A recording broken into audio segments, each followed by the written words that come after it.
we didn't get into the system a whole lot. So, I look forward to talking to some of those guys and hearing their perspective on it. So he talked to Tony a little bit about Jason Garrett's system. It's got to be difficult for Daniel Jones in this position to have to learn an entirely new system like this. But, I mean, if you're going to ask anybody about it, it's got to be the great communicator, Tony Romo. Listen, it's unfair if I only acknowledge when I'm right. Daniel Jones was better than I thought. I watched him. He's better than most people thought. People were outraged. I watched him in college. I didn't think he had a very strong arm. I thought he moved around pretty well. But I watched him and I thought, God, even with his great coach, David Cutcliffe, he doesn't feel special to me. With a bad O-line year, I thought he was pretty good last year. He had a couple real stinkers, but he had 3 or 4 games he was great. Daniel Jones, and I got to be honest, Dave Gettleman, I thought, had a great offseason. So as critical as I have been of the Giants, I have to be honest.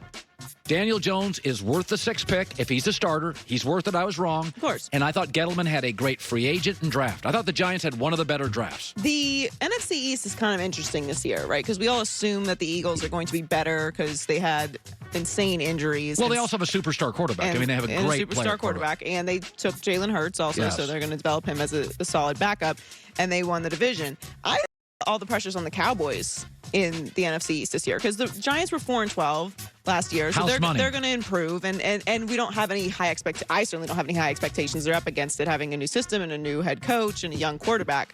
To me, it's all on the Cowboys. The Eagles, we think, will be good. So if they have a disappointing season, I guess that'll be something to discuss. But because what do you expect from the Redskins this year? I mean, they were 3-13 last year. If I had to predict the division, I think Philadelphia's in the 10-win class. I think Dallas in the 8-win class. I think the Giants are in the 6-win class. I have no idea on Joe Judge. And I think Washington's in the 5-win class. Right. Although, again, Ron Rivera's a good coach. Their defensive front's excellent. Listen, I thought Dwayne Haskins was a legit number 1 pick. Big, strong. I just don't think he was ready to start. And I worry that they have impeded his growth because they threw him to the Wolves last year behind a bad left tackle and a bad O-line. Right, but with everything that's going on, if the Redskins can double their wins, that's massive. They were 3-13 last year. So. The NFC East has rarely been irrelevant in my life, so it's hard for me to believe again this year it's going to be just one team, Philadelphia, limping into the postseason. The NFC is well-funded, mostly really good owners. It just, in my entire life, the NFC East has mattered. It's hard for me to believe again this year it's going to have only one team that feels relevant. So the Steelers don't seem too concerned with how Ben Roethlisberger will look when he can return to the field following his elbow surgery. And GM Kevin Colbert said he is confident that Big Ben is doing everything he can to get back in football shape. I know where Ben is. I know where he's been in his career, and I'm never worried about his condition. When he shows up at a training camp, he's ready to go. He knows how to prepare himself.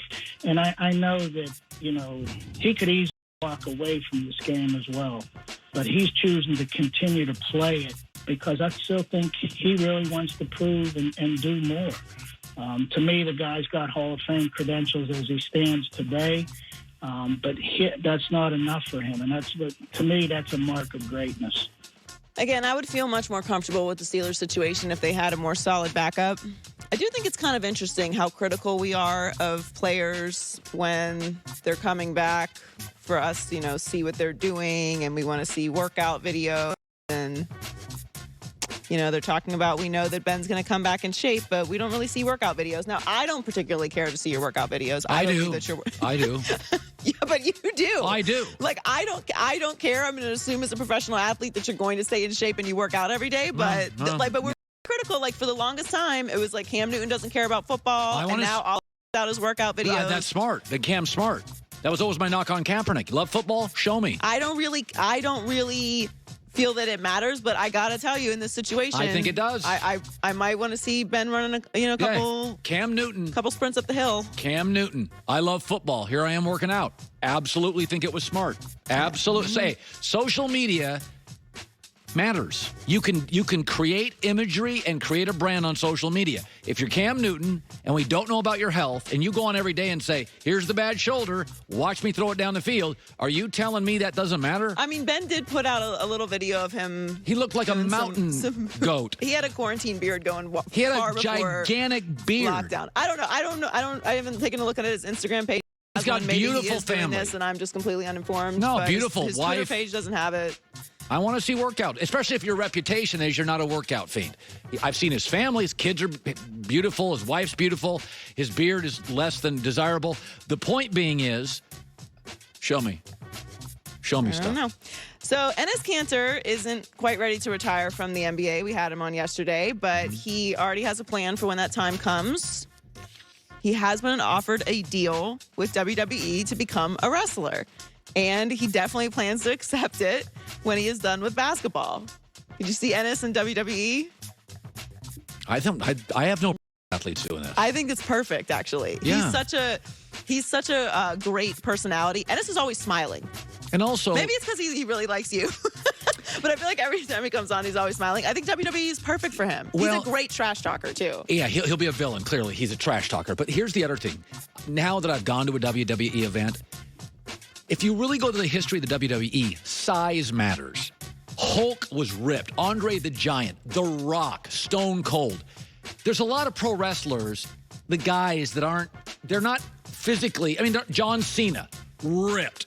There are some that aren't as ripped. If you look at the history of it, optics matters in pro wrestling. Optics do not matter in the UFC.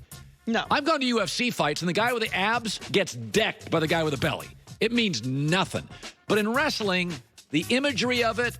Well, because there's a pageantry to it. A 6'9" pro wrestler is going to jump off the television set.